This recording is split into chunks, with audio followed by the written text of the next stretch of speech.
नमस्कार पालक हो. प्रथमतः आपल्या सगळ्यांचं अभिनंदन. सगळी मुलं गेल्या वर्षीपासून पास होऊन आता पुढच्या वर्षी जात आहेत. ॲकॅडमिक इयर समहाऊ कसं तरी संपलेलं आहे. कोविडने हाहाकार माजवला. आता हे सगळं होत असताना आर्थिक संकट सगळ्यांना आली. त्यातमध्ये झळ पालकांनाही पोचली आणि आम्हालाही पोचली. हे सगळं होत असताना काही 5-15 असंतुष्ट पालक हे व्हॉट्सअपद्वारे वेगवेगळ्या मीडियामध्ये सगळीकडे पोचत आहेत आणि काहीतरी काय म्हणतात ना, एकच वाक्यात सांगतो, फसवणूक असं काहीतरी एक शब्द वापरलेला आहे सगळीकडे. आणि त्यांना असं वाटतं आहे की आर्यन वर्ल्ड स्कूल फसवणूक करते. मला दुःख होतं की अशा लेवलला इथपर्यंत ह्या लोकांनी जाणं कर्तव्याचं नव्हतं, कारण की त्यांचं मूल माझ्या शाळेत आहे, तर मला जबाबदारी ह्याच्यापेक्षा जास्त आहे. तर आता तुम्हाला एक एक गोष्ट मी आता क्लिअर करून सांगतो आणि ही जी काही क्लिअर करणार आहे त्यामध्ये प्रत्येक डॉक्युमेंट हे तुम्हाला आम्ही व्हॉट्सअपवरती PDF आमच्या अवेलेबल असतील. तर आता पहिला प्रश्न जो तयार आहे त्या पहिल्या प्रश्नाचं तुम्हाला उत्तर देतो. काही लोकांनी पहिला प्रश्न विचारला की तुमच्याकडे CBSE ॲफिलिएशन आहे का. आता मला एक म्हणायचं आहे की CBSEचं काय म्हणायचं आहे, मी तुम्हाला A to Z सगळ्या गोष्टी तुम्हाला देतो आहे. एक लक्षात घ्या, 2016 साली शाळा सुरू झाली. महाराष्ट्रामध्ये असं असतं की तुम्ही जर कर्नाटक आणि महाराष्ट्रामध्ये कम्पेअर केलात तर कर्नाटकामध्ये असं असतं की पहिल्यांदा शाळा रेडी व्हायला लागते, शाळा बघितली जाते आणि मग यू सपोज टू अप्लाय करायला लागतं आणि मग शाळा सुरू करायला लागते. महाराष्ट्रात असं नसतं. महाराष्ट्रामध्ये तुम्ही आधी बिल्डिंग करून शाळा सुरू करायला लागते. मुलं साधारण 1 वर्ष 1.5 वर्ष यायला लागतात आणि त्यानंतर तुम्हाला अप्लाय करायला लागतं. 2016 नोव्हेंबरमध्ये आम्ही शाळा सुरू केली आणि साधारण 1-1.5 वर्षामध्ये वी डिड ॲप्लिकेशन. 2017 पासून ते 2000 आज एप्रिलपर्यंत जी काही आमच्याकडे डॉक्युमेंट्स आहेत, जी काही गव्हर्नमेंटला लागणारी लायसन्सेस आहेत, रजिस्ट्रेशन्स आहेत आणि CBSEसाठी लागणाऱ्या सगळ्या गोष्टी आहेत त्या आम्ही आता तुमच्यासमोर आणतो आहे. एक लक्षात घ्या, या सगळ्यामध्ये एप्रिल महिन्यामध्ये आपल्याला CBSEसाठी लागणारी NOC जी आहे ती गव्हर्नमेंटकडनं मिळालेली आहे आणि ती आता NOC 30 तारखेच्या जूनच्या आतमध्ये आम्हाला ॲफिलिएशन करायचं आहे.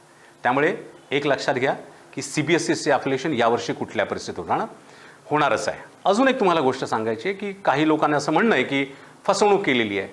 आय रिक्वेस्ट देम, 9वी आणि 10वीचे जे काही पालक आत्ता येऊन गेलेले आहेत किंवा आता होऊ घातलेले आहेत त्यांना आम्ही बोलवलं आणि त्यांना ह्या सगळ्या गोष्टींची कल्पना दिली आणि ही सगळी मुलं आता आपल्याकडेच आहेत आणि काही काळजी करू नका, 10वीची मुलं आता कोणत्या क्षणी पासआउट होतील याची मी तुम्हाला ग्वाही देतो. तर माझे कलिक प्रतीक यानंतर तुम्हाला A पासून Z पर्यंत जेवढे लायसन्सेस आणि रजिस्ट्रेशन्स आहेत त्याबद्दल सांगणार आहेत. तर चला भेटूया प्रतीक सरांना. डॉक्युमेंटेशनची स्पष्टीकरण जे आहे ते मी इथे सांगत आहे. सगळ्यात पहिलं 2005चं आपलं संस्थेचं रजिस्ट्रेशन, ते प्रत्येक शाळा जेव्हा आपण ओपन करतो ते लागतंच. त्याच्यानंतर आर्यन वर्ल्ड स्कूल वारजे या इथे आपण जे गव्हर्नमेंट GR काढलेला होता, मंत्रालयातून आपल्याला ही परमिशन आलेली, त्याचं हे पुरावे. त्याच्यानंतर 3 वर्षाचे स्वमान्यता जी असते त्याचे सुद्धा 2016 ते 19 हा पुरावा. त्याच्यानंतर 2019 ते 22 जो आपला स्वमान्यता आहे त्याचा पुरावा आहे. त्याच्या पुढचं सगळ्यात महत्त्वाचं जे डॉक्युमेंट आहे हे प्रथम मान्यतेचं आहे, जे 1ली ते 8वी आपल्याला प्रथम मान्यता त्या शिक्षण मंडळाने दिली. या त्याच्या पावत्या आहेत, ते तुम्ही कधीही व्हेरिफिकेशन करू शकता. अगेन पावत्या. नंतर शिक्षण उपसंचालकाकडनं मंत्रालयाकडे गेलेलं स्टेट NOCचं प्रस्ताव, हे सुद्धा तेच आहे, त्याचं supporting.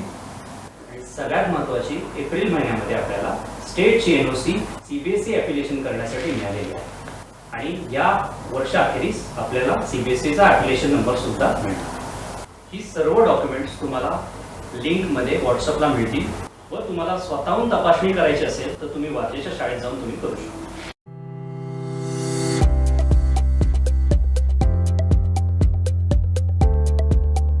Who said that we have stopped online classes? Right from April 2020, we have been giving the online classes and sessions to the children, and till I think 24th of April of 2021 it was continued. Not only that, we had specially arranged videos for the children up till 5th standard, and the links were provided to the parents, and it was provided to all the parents. Not only that, metrology workshops were conducted. Those links were also given to the children. We conducted exams, all 5-6 exams throughout the year for everybody, and never ever we stopped anybody from giving the exams. We have also declared the results from time to time on our Write app. So it's baseless to say that we have stopped any type of online classes during this pandemic. The new academic year, we were supposed to start from the 1st of June, but because that, as you know, we are changing the platform from Cisco WebEx, now we are into Google Meet. And because of this transition, there was a little issues with our technical support, and that is the reason that we are starting now from 7th of June, that is coming Monday, online sessions for everybody will be resumed.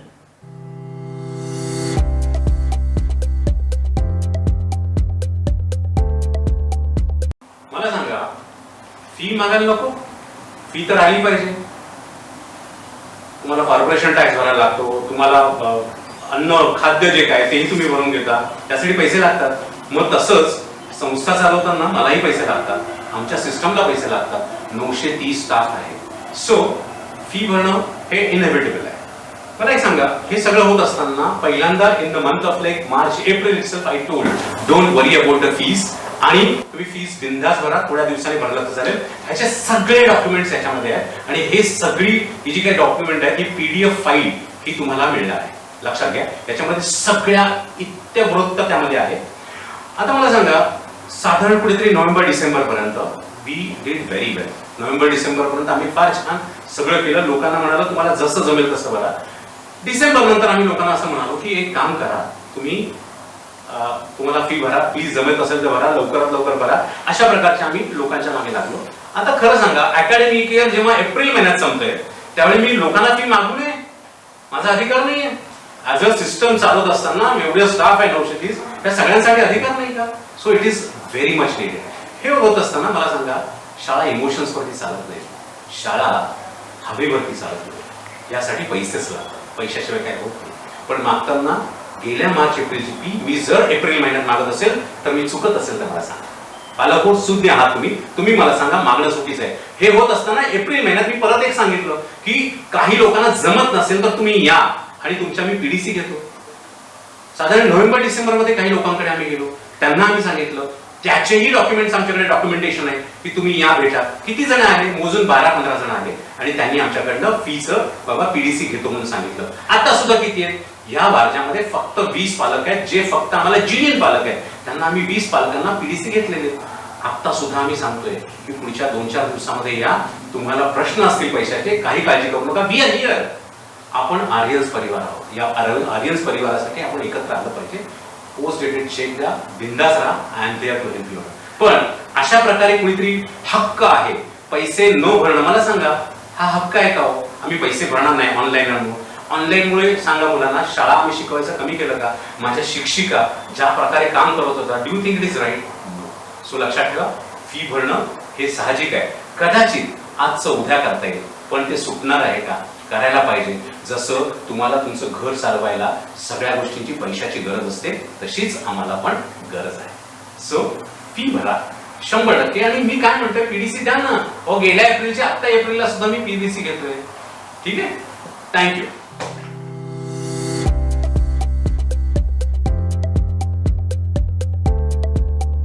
आता मला सांगा, हे 5-15 मंडळी असं म्हणतात की आमची चौकशी चालू आहे शासनाकडनं. मला सांगा, चौकशी कोणी आणली? याच लोकांनी आणली. काहीतरी कारणं टाकायची, काहीतरी सांगायचं आणि शासनाकडे जायचं. नॅचरली शासन चौकशी करणार. डेमोक्रेसी आहे, इथे करणं गरजेचं आहे. आणि आत्तापर्यंत त्यांनी 3 वेळा असं केलेलं आहे, आणि 3 वेळा आम्ही त्यांना चौकशीची उत्तरं दिलं आहे. चौकशी झाली म्हणजे काय आम्ही गुन्हेगार झालो का, किंवा आम्ही फसवणूक केली का? मला सांगा, तुम्ही असं नाहीच केलं या गोष्टीमध्ये. आणि हो, परत हे 5-15 मंडळी कोण विचारणार मला? सर्वोच्च संस्था गव्हर्नमेंटने घालून दिली, ती म्हणजे EPTA, म्हणजे पेरेंट टीचर असोसिएशन आहे. त्यांना सर्वोच्च अधिकार आहेत. आणि त्यानंतर शासकीय अधिकारी आहेत, त्यांना अधिकार आहेत. उगीच 5-15 मंडळी आणून जर मला विचारतील तुम्ही असं का केलं तसं का केलं, do you think it is right? आणि हो, हे का करतायत मला सांगा. प्रत्येक वेळी फसवणूक नावाचा एक शब्द वापरला, असा जड असा शब्द वापरला जातो. Do you think it is right? कुठे फसवणूक केली दाखवा. शासन सांगतं त्याची उत्तर आम्ही देतोय, बस. So this is what is it. फसवणूक, फार त्रास होतो या शब्दाचा मला.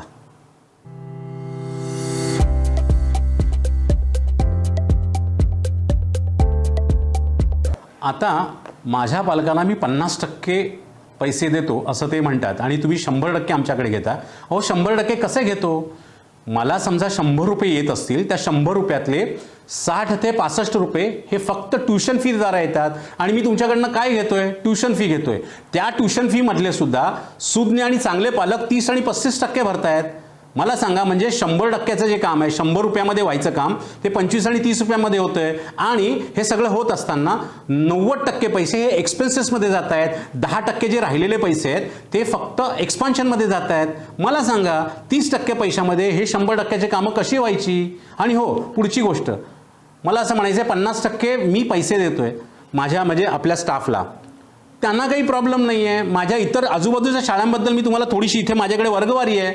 45% शाळांनी तर मार्च एप्रिलमध्ये पैसे देण्याचं बंद केलेलं आहे, म्हणजे पगारच दिलेला नाही आहे. 32% शाळांनी तर 2020 ऑगस्टमध्ये पैसे द्यायचं बंद केलं आहे.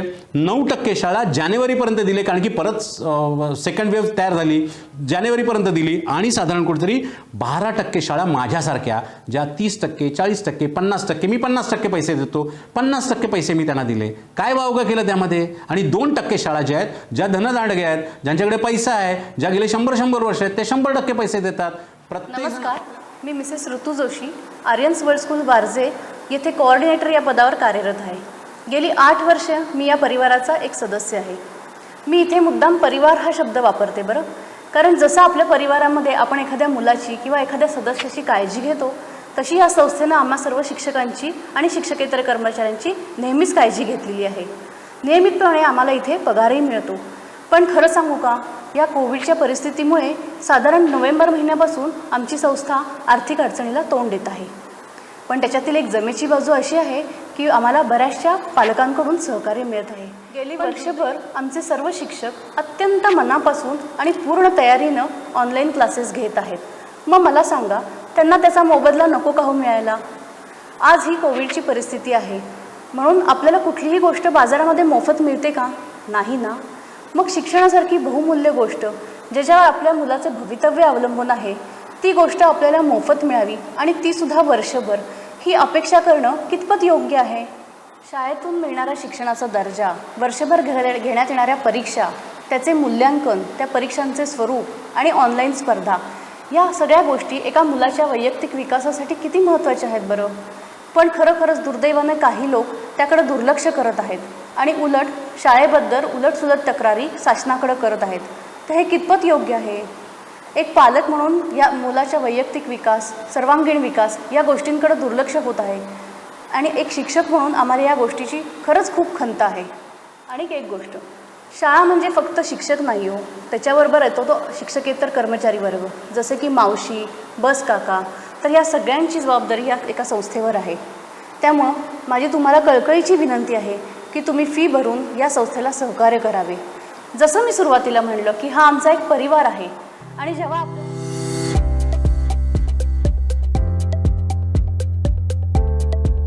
अहो, वारजेची शाळा शिफ्ट व्हायचं हे 5-15 लोक म्हणत आहेत.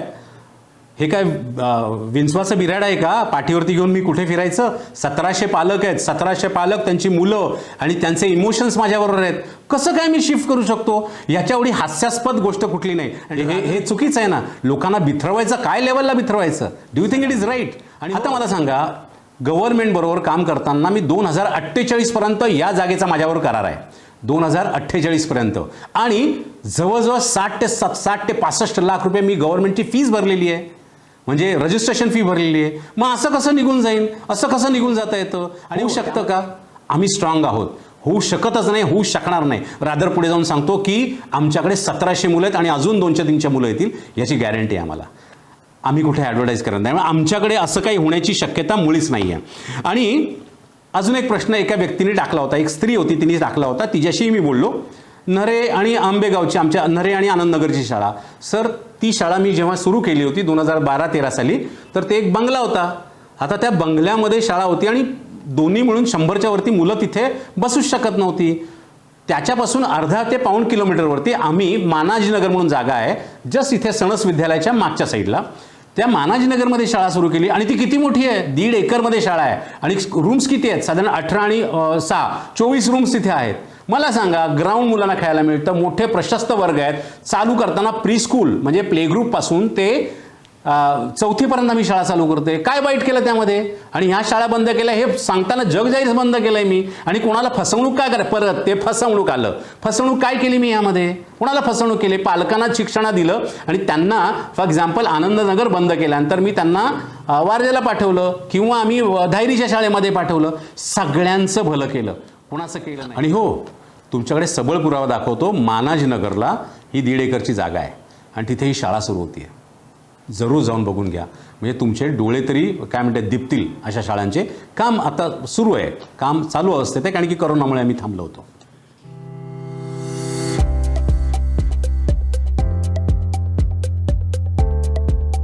आता यामध्ये आम्ही मॅनेजमेंटचे आणि ऑथॉरिटीज जे आहेत, ह्या मला सांगा किती शाळांच्या ऑथॉरिटीज या प्रत्येक इव्हेंटला येतात, ओपन डेला येतात, गॅदरिंगला येतात, नंतर PTA असतात, इतर छोट्या छोट्या स्पोर्ट्स डेला येतात. ह्या सगळ्या ठिकाणी मी ऑथॉरिटीज आणि डायरेक्टर आम्ही प्रत्येक वेळी असतो की नाही? राईट फ्रॉम माझ्याकडे वाडगाव धायरीपासूनचे जे पालक आहेत त्यांना विचारा, असतो की नाही? आणि किती पालकांना आम्ही वाईट बोललो किंवा त्यांच्याशी दृष्टरित्या बोललो किंवा त्यांच्याशी बोलत असताना आम्ही हेटाईने बोललो, असं कधी झालंय का? केवढं आम्ही छान इंटरॅक्ट करतो, किती छान असतो. मला हे कळतच नाही असं काय होतं. रादर ह्याच्यापेक्षा पुढे जाऊन सांगेन, माझी कलिग आहे प्राची, जी गेले 5 वर्ष तिथे बघते. आणि त्यामधले हे जे काही 5-15 पालक आहेत, याच्यातले काही असंस्कृत जे पालक आहेत जे येतात आणि आरडाओरड करतात. रादर या प्राचीनी 3 वेळा असं केलं होतं की रेझिग्नेशन देतो बाबा, आपण अशा लोकांना नको. आवाज करतात. मला सांगा, तुम्ही पालक आहात, सुसंस्कृतपणा आमच्याकडे आहे. तुम्ही काही लोक येतात, आरडाओरड करतात, जातात.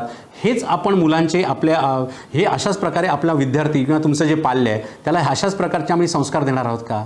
नाही की नाही? तर ह्या 5-15 पालकांना माझी रिक्वेस्ट आहे की असं काही करू नका. त्या बिचाऱ्या प्राचीला, आता प्राचीचा पण मुलाखत तुम्हाला आता काही सेकंदात दिसेल. तर बघा Prachi. Hello everyone, I am Prachi Kapil Maitra. I am working as a branch administrator in Varje branch from last 4 years.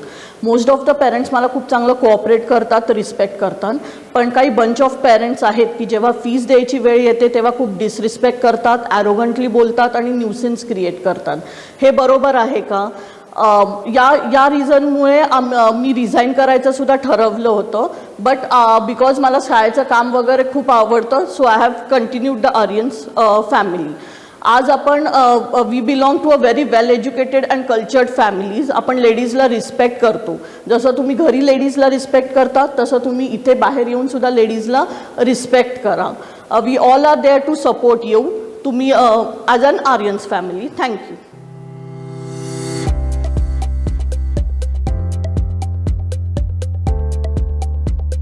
आता मला सांगा, कुठलीही संस्था रजिस्टर होत असताना आपल्यासारखी काही लोक आपापल्या कास्टवरती रजिस्टर करतात. तर मी पण अल्पसंख्याक आयोगाकडे गेलो आणि माझं रजिस्ट्रेशन केलं. काय बिघडलं त्यामध्ये? आणि हे करताना रजिस्ट्रेशन करताना त्याच्या ज्या काही फी त्या भरल्या. अल्पसंख्याक आयोगानुसार ज्या काही सिस्टम्स लागतात, ज्या काही परिमाण लागतात त्या सगळ्या केलेल्या आहेत. तुमच्या काय पोटात दुखतं? आणि हो, मलाही कळू दे की आम्ही कुठल्या प्रकारची सबसिडी घेतली, मलाही कळू दे. कारण की माझ्या वतीने कदाचित तुमच्यापैकी कोणी घेतली का बघा बाबा, मला तर काही माहीत नाही. त्यामुळे आम्ही कुठली सबसिडी घेतली नाही ऑन पेपरसुद्धा. आणि जाऊन तुम्ही चौकशी करा, तुम्हालाच कळतील. त्यामुळे असे काहीतरी हास्यास्पद आणि काय म्हणतात बिनबुडाचे आरोप करणं चुकीचं आहे. या 5-15 पालकांना माझं म्हणणं आहे.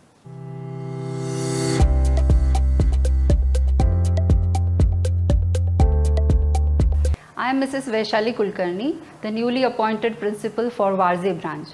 It is not that we are not giving LC to the parents. Parents, as you all know, that last year we conducted the online sessions and everybody has attended it.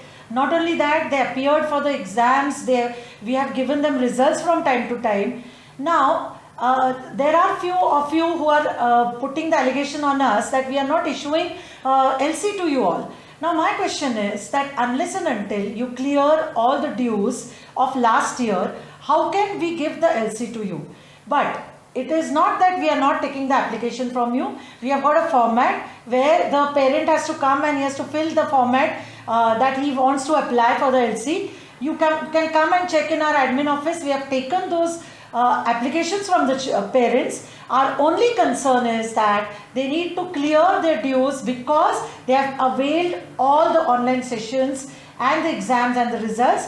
So they have to clear the dues and we'll be issuing them the LC. The other part of the same allegation is like that most of the children from Varze branch are shifting to other schools. Now this is again, we feel it really very ridiculous because parents, you also must be remembering that just 2 months back we had sent a Google form to you all in which we had asked a confirmation from you all where you had to just mention whether you want to continue with the school or not. I've got the data over here with me. You can again, this PDF will send it to you through WhatsApp. Parents, more than 95% of the parents of Varze branch has given the consent that they are going to continue with our school. In such case, how can you put the allegation that like most of the children are leaving the school? It is not at all. Few of them who are leaving are because of shifting to other hometowns or father getting transferred. Bas, that's it. So I don't think so. This is a right point to be put in the letter. It is the moral responsibility of each parent to pay the fees. नमस्कार, मी Aryans world स्कूलची कायदेशीर सल्लागार. सध्या Aryans world school विरुद्ध एक 5-15 पालकांनी वारजे या ब्रांचमध्ये काही बदनामीकारक content पसरवण्याचा प्रयत्न चालू केलेला आहे. तसंच चुकीची वागणूक चालू केलेली आहे त्या पालकांनी शाळेविरुद्ध. त्याच्यामुळे शाळेची बदनामी तर होतीच आहे, शिवाय नाहक काही गोष्टी पसरवल्यामुळे मॅनेजमेंटला मानसिक त्राससुद्धा होतो आहे. तर पालकांना अशी विनंती आहे की अशा प्रकारची चुकीची माहिती पसरवू नये आणि जर त्यांचं काही म्हणणं असेल तर त्यांनी शाळेकडे येऊन ते वैयक्तिकरित्या मांडावं. आणि जर अशा प्रकारे शाळेची जर नाहक बदनामी चालू केली तर मग त्यांच्याविरुद्ध, अशा पालकांविरुद्ध आम्हाला नाईलाजास्तव कोर्टामध्ये फौजदारी प्रकरण, डिफेमेशन, ज्याला की आपण अब्रू नुकसानीचा दावा म्हणतो, तो दाखल करावा लागेल. आणि त्याचसोबत सोशल मीडियावरती चुकीची इन्फॉर्मेशन पसरवली, चुकीची माहिती पसरवली म्हणून आपल्याला सायबर गुन्ह्याअंतर्गत सुद्धा फौजदारी तक्रार दाखल करावी लागेल. तर माझी विनंती आहे अशा पालकांना की अशा प्रकारे चुकीची माहिती पसरवू नये आणि जर त्यांचं काही म्हणणं असेल तर त्यांनी वैयक्तिक येऊन ते शाळेकडे मांडावं, त्याच्यातनं मार्ग काढला जाईल. आणि काही पालक असे आहेत की त्याच्यामध्ये त्यांना नाहक ओढल्या जाते. असेही पालक आहेत की ज्यांची काही तक्रार नाही आहे किंवा त्यांचं काही म्हणणं नाही आहे, तर त्यांनी येऊन शाळेला भेटावं मंगळवारपर्यंत आणि त्यांचं म्हणणं मांडावं. म्हणजे त्यांच्याविरुद्ध कुठलीही कारवाई शाळा करणार नाही अशी शाळा हमी देते. मला एक विचारायचं आहे, कोण आहे ती मंडळी? यांचे एम्स काय आहेत? माझ्या मते हे पालक आहेत का घातक आहेत? शाळा बंद करण्याची यांचा मानस दिसतोय. मला दुःख या गोष्टीचं होतं आहे की कधी ह्या लोकांनी मला असं नाही विचारलं. मला प्रश्न त्यांना विचारायचा आहे, काय फसवणूक म्हणता.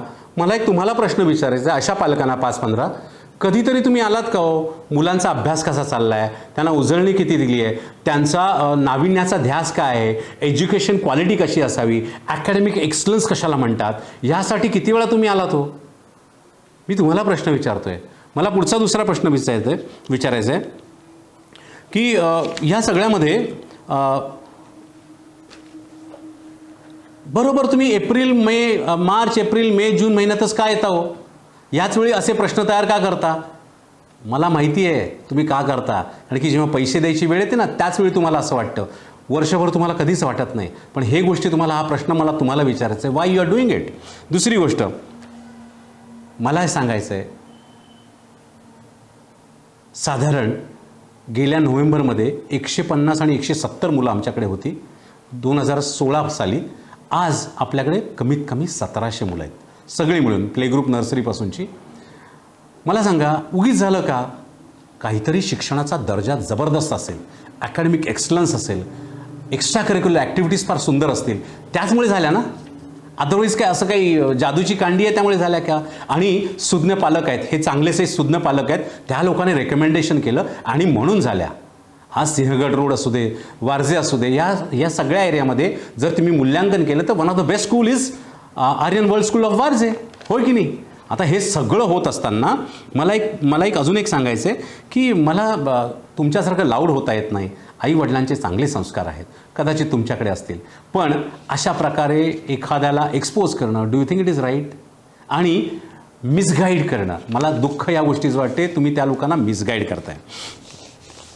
मला अजून एक सांगायचं आहे की लक्षात घ्या, एखादी कन्स्ट्रक्टिव्ह वर्क करायला कालावधी लागतो, डिस्ट्रक्टिव्ह वर्क करायला एखादं स्टेटमेंटसुद्धा पुष्कळ होतं. त्यामुळे कन्स्ट्रक्टिव्ह वर्क करूया आणि आर्यन परिवाराचे तुम्ही चांगले एक अविभाज्य घटक व्हा ना. चांगलं बोलतो मी तुम्हाला, कशाला या सगळ्या गोष्टी करायला पाहिजेत? आणि तुमचे प्रश्न असतील तर ते PTA सांगा. PTA सर्वोच्च अधिकार, म्हणजे भारतातला पंतप्रधानसुद्धा काय करू शकत नाही जेवढे PTA करू शकते. करायला पाहिजे, सगळ्यांनी मिळून तुम्ही माझ्याकडे यायला पाहिजे तुम्हाला जर प्रश्न असतील तर. It is not happening. आणि एक लक्षात ठेवायचं, आम्ही आनंद देतो, आनंद देताना मुलाच्या चेहऱ्यावरचा आनंद जो आहे तो आम्हाला सगळ्यात महत्त्वाचा आहे. आणि त्याबरोबर ज्ञानांकुर आम्ही त्यामध्ये रुजवतो, ज्ञानदीप तेवतो. ह्या सगळ्या गोष्टी इतक्या इझी होतात का हो? पालक हो, तुम्ही सुज्ञ आहात. मला एकच म्हणायचं आहे की कितीही संकटं आली तरी तुम्ही माझ्याशी आणि मी तुमच्याशी सहकार्याने काम करूया. ही अशी छोटीशी संकटे येणार आहेत, पण 2048पर्यंत मी तिथे पाय रोवून उभारणार आहे आणि आर्यन वर्ल्ड स्कूल आहे आणि तुम्ही तुमच्यासारखे सुज्ञ पालक जे आहेत ते आम्हाला सपोर्ट करणार आहेत. आणि हो, यामध्ये तुम्हाला एक सांगून टाकतो, तुम्ही सुज्ञ आहात, तुम्हीच ठरवा तुमच्या पाल्याला. मला एक तुम्हाला ठरवायचं, मला विचारायचं आहे, तुमच्या पाल्याला, तुमच्या मुलाला शाळेत यायची ओढ असते का हो? ज्ञानार्जन व्हावं असं त्याला वाटत असतं का हो? तुमच्या मनाला मी विचारतो, तुम्ही मला सांगा मनापासनं, दिल से बोलो की तुम्हाला काय वाटतं? शाळा चांगली आहे का वाईट आहे? चांगली आहे का वाईट आहे तुम्ही ठरवायचं आहे. हो, आता हेही ठरवायचं आहे की आपल्या या अशा अपप्रवृत्तींना तडीपार करायचं आहे का आनंद देणाऱ्या झाडाला कवटाळायचं आहे? तुम्हीच ठरवा. मला अजून एक प्रश्न सांगायचं आहे. हे सगळं ठरवताना मी तुम्हाला एक छोटासा फॉर्मॅट देतो, कारण की हा फॉर्मॅट मी घेऊन जाऊन शिक्षणाधिकाऱ्यांपर्यंत जाणार आहे, शिक्षण मंत्र्यांपर्यंत जाणार आहे. मला एकच म्हणायचं आहे, शाळा चांगली आहे का वाईट आहे तुम्ही ठरवायचं. मी एक तुम्हाला गुगल फॉर्म देतो, येस ऑर नो तुम्ही ठरवा आणि तुम्ही मला सांगा तुमची मतं काय आहेत. फार छान काम करूया, मस्त काम करूया. मुलाच्या ज्ञानामध्ये जे काही भर घालतायत तर देऊया. मुलं उत्स्फूर्त राहिली पाहिजे, टवटवीत राहिली पाहिजेत, यासाठी काम करूया. ना के कागदाचे चिटोरे घेऊन पळवत हे कागदाचे घोडे घेऊन पळवायचे. तुम्ही चांगले पालक आहात, माझ्याबरोबर राहा. मुलाच्या उन्नती आणि उत्कर्ष हा माझा ध्यास असेल, हे लक्षात घ्या. मी आणि माझ्याबरोबरचे 930 लोक हेच काम करणार आहेत. धन्यवाद. जय हिंद, जय महाराष्ट्र.